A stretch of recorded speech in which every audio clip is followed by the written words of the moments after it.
je suis très heureuse de vous accueillir ce soir pour notre premier live, un métier, un avenir, au CFA Pôle des métiers d'Épinal.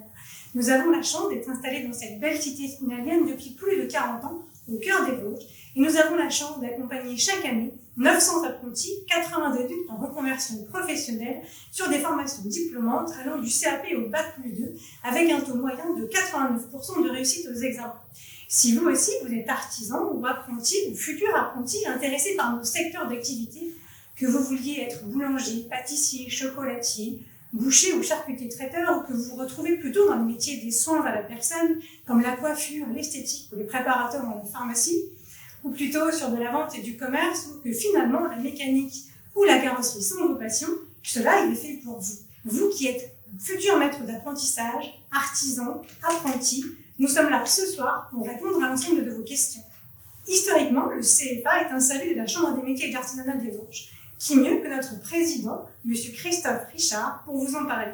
Il a tenu personnellement à s'adresser à vous ce soir. Je vous propose de l'écouter. Sur la réforme de l'apprentissage qui est engagée depuis 2018, va permettre au CFA de redorer leur blason par rapport à la voie de noblesse qui est l'apprentissage. On doit être certifié prochainement, ce qui va amener une qualité et une assurance auprès des familles et des jeunes d'avoir des centres de formation performants. Aujourd'hui, on voit que l'apprentissage reprend un peu d'activité. Je pense que les annonces que le gouvernement viennent de faire sur les aides qui pointent suite à la crise sanitaire vont dans le bon sens pour que les entreprises puissent utiliser l'apprentissage, puisque l'apprentissage c'est assurer et transformer par le geste, assurer une continuité de l'entreprise. Et puis, je veux dire, aujourd'hui, si on ne forme pas, on ne pourra pas transmettre nos entreprises. Donc ça fait partie aussi du tissu économique et de préparer l'avenir. Je suis à présent accompagnée de Madame Burelet, directrice du CFA Pôle des métiers d'Épinal. Madame Burelet, pouvez-vous nous rappeler quels sont les points forts de cette réforme? Bonsoir Valérie. Alors, en effet, le gouvernement a mis en place une réforme de l'apprentissage en application depuis le 1er janvier 2019 avec des points forts. Et le premier point que l'on peut citer, c'est la signature du contrat toute l'année. Un point important aussi est la durée de la formation qui peut être de 6 mois à 36 mois en fonction du parcours du jeune, de son mentalité, de ses prérequis, de son niveau de qualification. Il y a des primes à l'embauche aussi qui ont été revues le 1er janvier 2019. Des prix, voilà, la première année, 4 129 €. Je pense qu'on va vous mettre les éléments sur l'écran, ce sera beaucoup plus simple. L'âge du contrat, l'âge de signature du contrat, c'est 26 ans qui est passé à 29 ans révolus. Et puis un élément important pour les jeunes et leur mobilité, c'est 500 € qui leur sont donnés pour passer leur permis de conduire, une aide au permis. Donc ces points, en effet, sont importants sur cette réforme de l'apprentissage et forment le nouveau paysage de l'apprentissage aujourd'hui.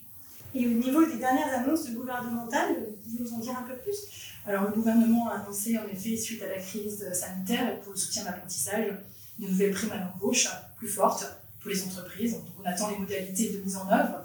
Il est annoncé 5 000 € pour les moins de 18 ans et 8 000 € pour les plus de 18 ans pour les contrats qui seraient signés entre le 1er juillet et le 28 février. Donc un soutien important à l'apprentissage et aux entreprises dans le contexte actuel.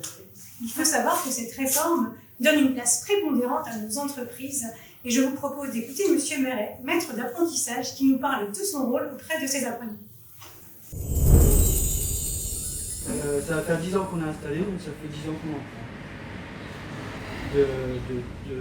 De partager un métier que j'aime avec quelqu'un qui est prêt à l'aimer aussi, quoi. Parce qu'il est de notre devoir de transmettre notre métier et parce que c'est notre futur repreneur. Nous remercions M. Meret pour son intervention et j'ai le plaisir d'accueillir à mes côtés, pour vous aider dans vos démarches, Madame Stéphanie Guillemin, notre chargée de développement de l'apprentissage. Madame Guillemin, en quelques mots, quelles sont vos missions auprès de nos apprenants? Bonjour à tous. Alors, ma mission centrale au sein du CFA Pôle des métiers d'Épinal est de recenser les offres des entreprises à l'échelle du département et de les mettre en adéquation avec les profils de nos candidats à l'apprentissage. On constate souvent que de nombreux jeunes ont trouvé un contrat d'apprentissage, mais ils n'ont pas l'âge requis. Quelle est la solution pour eux? Tout à fait. Alors, pas de panique, il existe une solution qui est une convention d'accueil pour les jeunes de moins de 15 ans. En fait, cette convention leur permet, dès la rentrée scolaire, d'intégrer l'entreprise d'accueil sous statut scolaire jusqu'à l'âge révolu de leurs 15 ans. Donc, si ce cas se présente, n'hésitez pas à nous contacter, on étudiera le dossier au cas par cas. Merci pour ces précisions. Pouvez-vous maintenant nous rappeler les démarches essentielles à la signature d'un contrat d'apprentissage? Oui, alors en fait, se lancer dans l'apprentissage, c'est intégrer la vie active. Pour la plupart des jeunes, c'est même la recherche du premier emploi, donc, qui n'est pas une chose aisée. Moi, vraiment, ce que je leur donne comme conseil, c'est qu'il y a deux éléments importants, la motivation et l'organisation. Donc, ce que je conseille, c'est travailler par étapes. Étape 1, je prépare mon CV, ma lettre de motivation et pourquoi pas une lettre de recommandation si je peux en obtenir une d'un précédent stage, par exemple. Deuxième étape, je fais travailler mon réseau. Donc là, je relance en priorité les anciens stages, les anciennes entreprises. Je fais le réseau de la famille, des amis, de toute personne qui peut m'aider. Troisième étape, si je suis en difficulté sur ma recherche, je n'hésite pas à contacter donc le CFA notamment, me contacter pour que je puisse faire un bilan, un entretien préalable. J'accompagne le jeune et je lui propose bien évidemment les offres d'apprentissage en lien avec sa recherche. Et quatrième étape, pour terminer, c'est l'organisation. C'est vraiment primordial de s'organiser. Donc il faut vraiment s'appuyer d'un tableau, d'une liste. Beaucoup de jeunes en fait ont le défaut de déposer des CV, mais ne relancent pas derrière les entreprises. C'est ce qui les pénalise bien souvent. Donc je leur dis toujours, relancez les candidatures que vous avez déposées. C'est déjà une bonne partie du travail de fait. Vous l'aurez compris, qu'on soit un apprenti à la recherche d'une entreprise ou une entreprise à la recherche d'un apprenti, la personne qu'il faut contacter, c'est Madame Stéphanie Guillemot. Pouvez-vous nous rappeler la façon dont on peut prendre contact avec vous? Oui, bien sûr. Alors, le plus simple est de me communiquer nom, prénom, coordonnées, le secteur recherché, le secteur géographique et le métier, ou toute question liée à l'apprentissage. Et donc, par mail, sur mon adresse mail que vous allez communiquer, et moi je positionnerai un entretien pour qu'on puisse accompagner au mieux la personne dans sa démarche. Je vous remercie pour votre intervention. C'est moi qui vous remercie. Au début de ce live, nous avons évoqué la possibilité de poursuivre cette formation par une reconversion professionnelle. Avant d'accueillir Eric Simonin, directeur du département emploi et formation de la CIMA 88, je vous propose d'écouter Cynthia qui nous parle de son parcours. J'étais hôtesse de caisse en grande distribution pendant 15 ans. J'ai décidé d'arrêter puisque mon rêve a toujours été d'être coiffeuse. Donc je me suis renseignée auprès de la Chambre des métiers et la Chambre des métiers m'a redirigée vers le CFA. La Chambre des métiers m'a aidée à préparer mon dossier pour rentrer au CFA pour pouvoir faire la formation de CAP coiffure sur 1 an. Je suis passée par le FONGECIF et la Chambre des métiers pour faire ma formation. Le FONGECIF m'a fait faire un bilan de compétences pour savoir où j'en étais au niveau de l'école. Suite à ce bilan de compétences, j'ai été dispensée de tout ce qui était matière générale, donc français, maths. Et j'ai eu uniquement les cours de théorie et de pratique. Et en entreprise, ce qui est bien, c'est que par rapport à l'âge qu'on a, on nous fait confiance et on nous laisse faire énormément de choses et pas juste le minimum, quoi. Je compte continuer en BEP l'année prochaine parce que à mon niveau, je pense que pour être coiffeuse, c'est mieux de faire le BEP puisqu'en CAP, on n'approfondit pas assez les choses. En BP, on approfondit vraiment le métier. Donc oui, je compte faire le BP.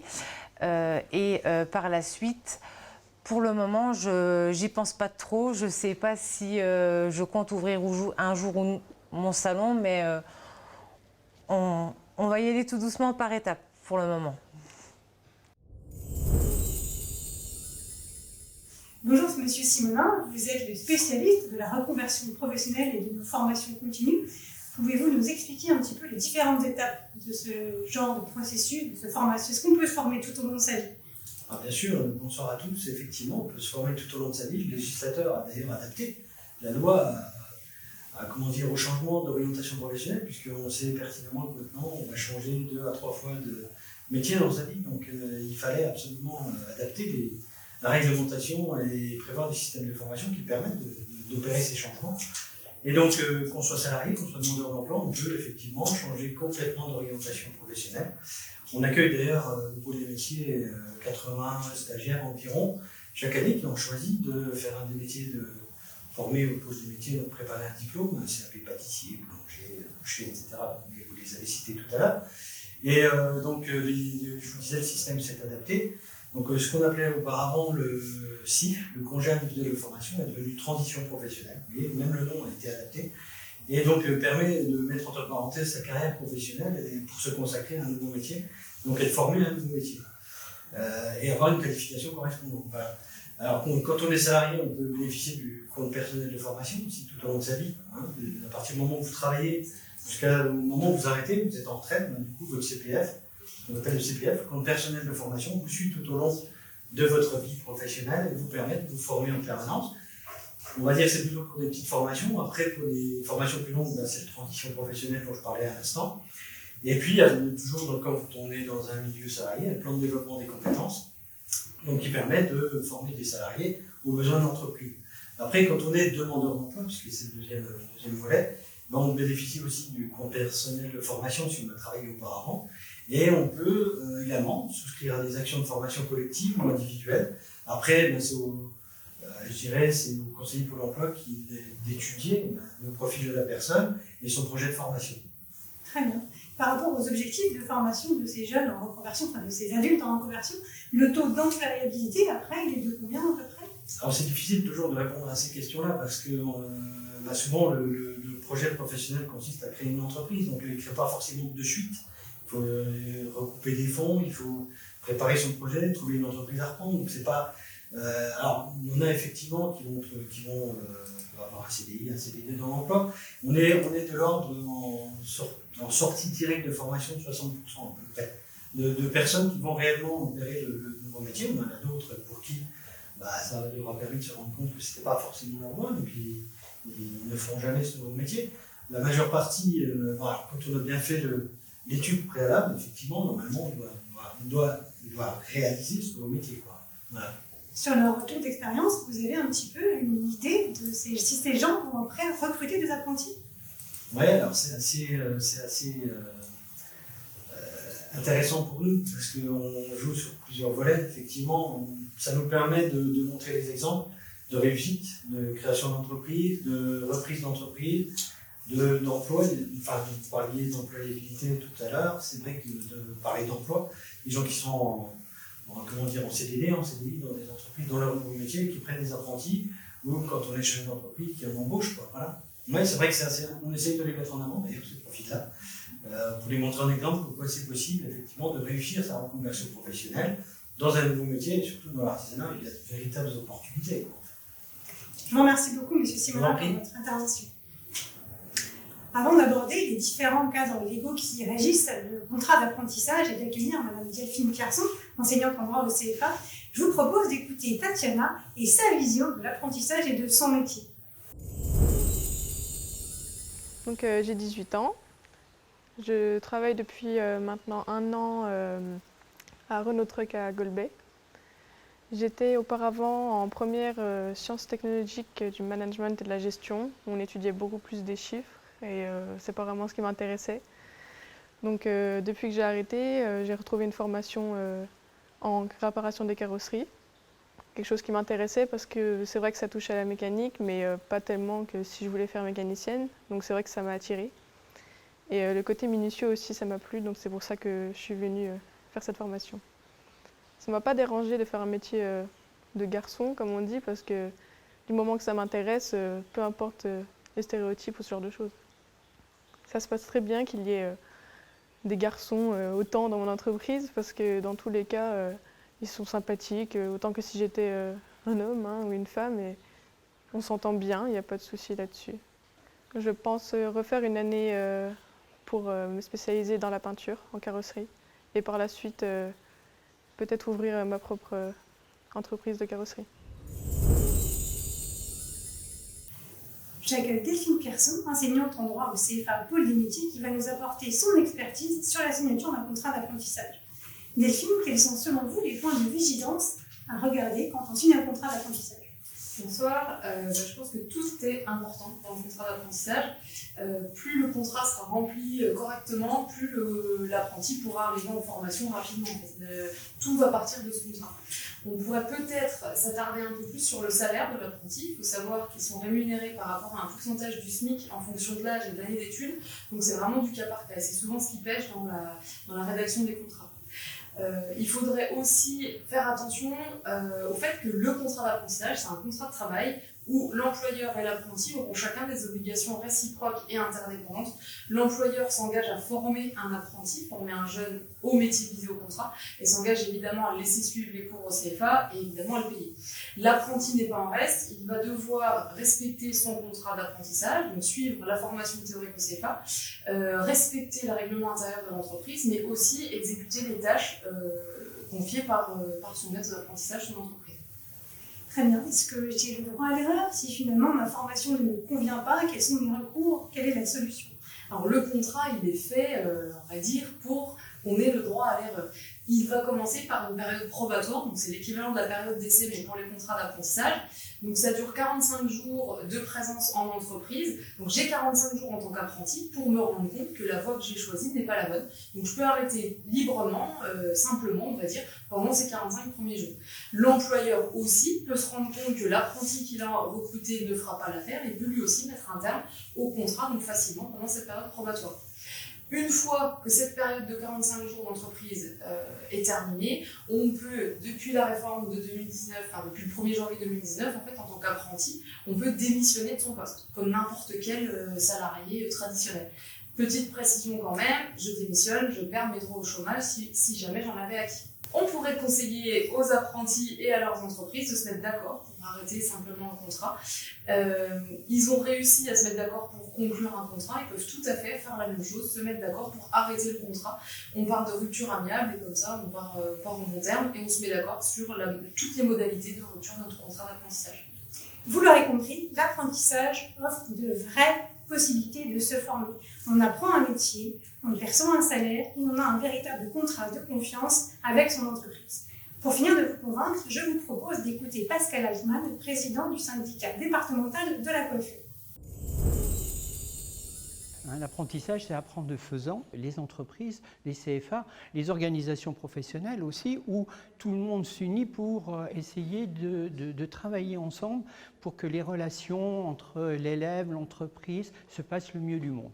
Il faut savoir quand même qu'au niveau du CFA, il y a l'équivalent d'une semaine pour le CFA, 3 semaines en entreprise. Et donc est dispensé dans ces CFA 2 tiers de théorie pour 1 tiers de pratique.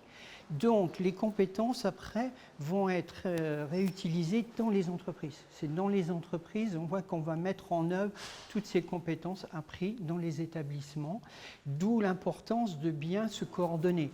D'où des relations avec les centres, d'où le carnet de liaison pour les chefs d'entreprise et donc le CFA.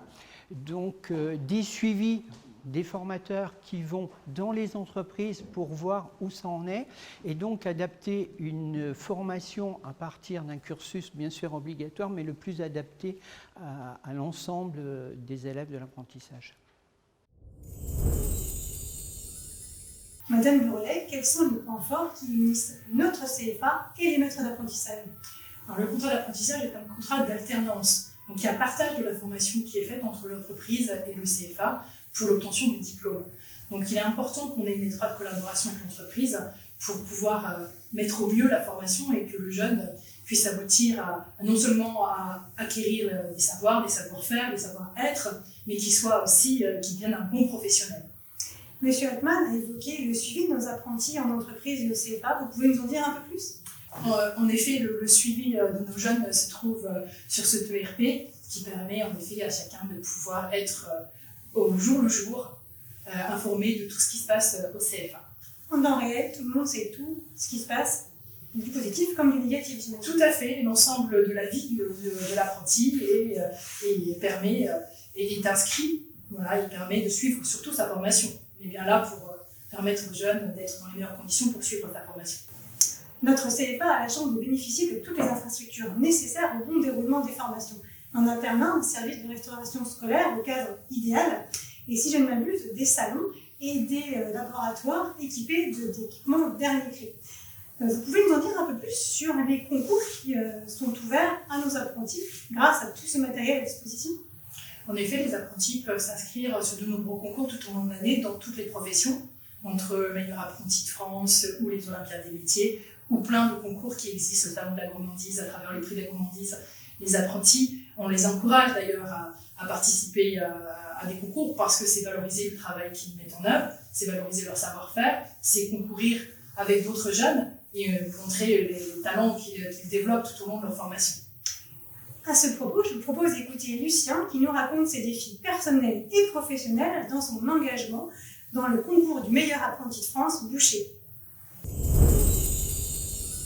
Donc j'ai fait une seconde et une première scientifique au lycée André Malraux à Remiremont. Voyant que ça ne me plaisait pas le parcours général, j'ai donc cherché une autre voie. Je me suis donc rendu à l'Union de l'orientation à Épinal. Et c'est là que j'ai vu le stand de la boucherie du CFA qui m'a intéressé. J'ai tout de suite enchaîné pendant les vacances scolaires un stage chez Thiebaud à Remiremont. Et ça m'a tout de suite plu et c'est comme ça que mon apprentissage a commencé. J'ai eu la chance de participer au concours du meilleur apprenti de France. Donc c'est mon maître d'apprentissage qui m'en a parlé assez tôt quand j'ai commencé mon apprentissage justement. Et ça s'est ensuite enchaîné grâce au CFA et à mon professeur de pratique Didier Souvet qui m'a tout de suite mis dans le bain un peu du concours et ça s'est enchaîné par la suite avec les qualifications et je vais pouvoir participer à la finale le 28 et 29 juin 2020 à Paris. On le fait surtout pour soi et c'est plutôt intéressant au niveau même personnel et on sait un peu ce qu'on vaut comme ça.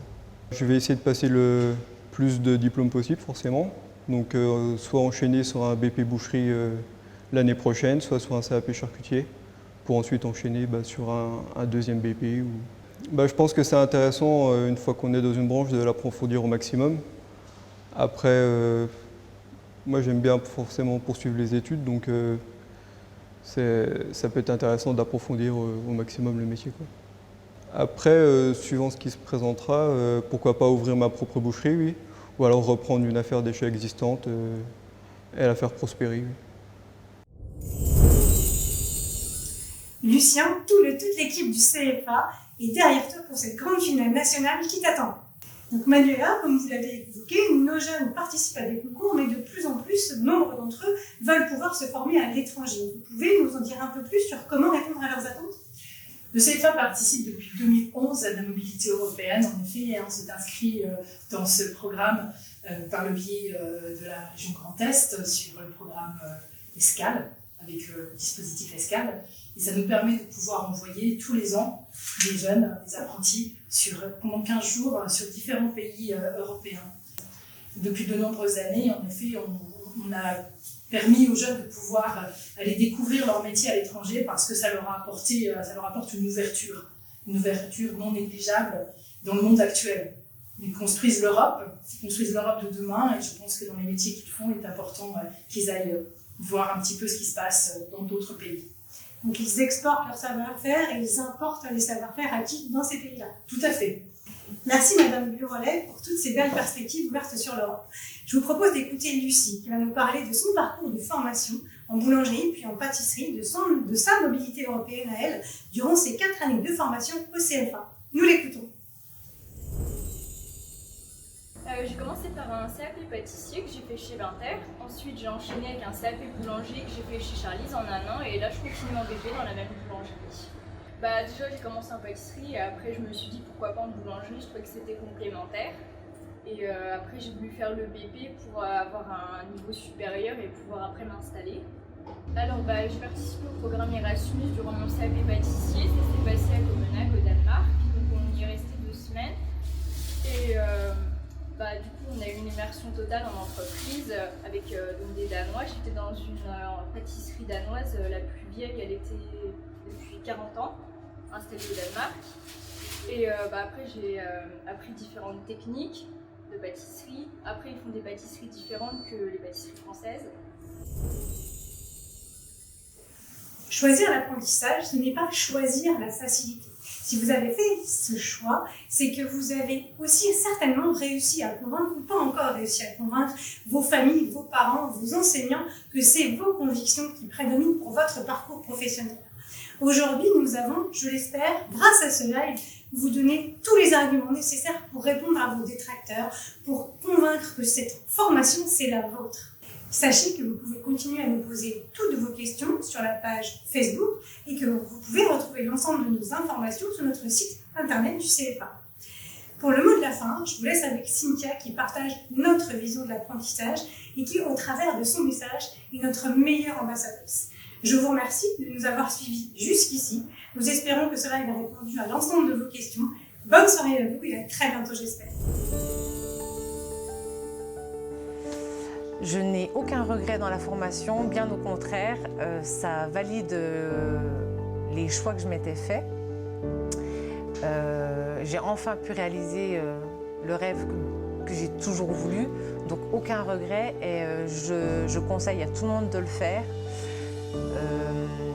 Quand on a un rêve, il faut se fixer à cet objectif, c'est pas toujours facile. On passe par plusieurs étapes, même au niveau des émotions. Hein. Mais moi, je conseille à tout le monde de le faire. Si vous avez un rêve, foncez et vous n'aurez aucun regret. En tout cas, si c'est ce que vous aimez, vous n'aurez aucun regret.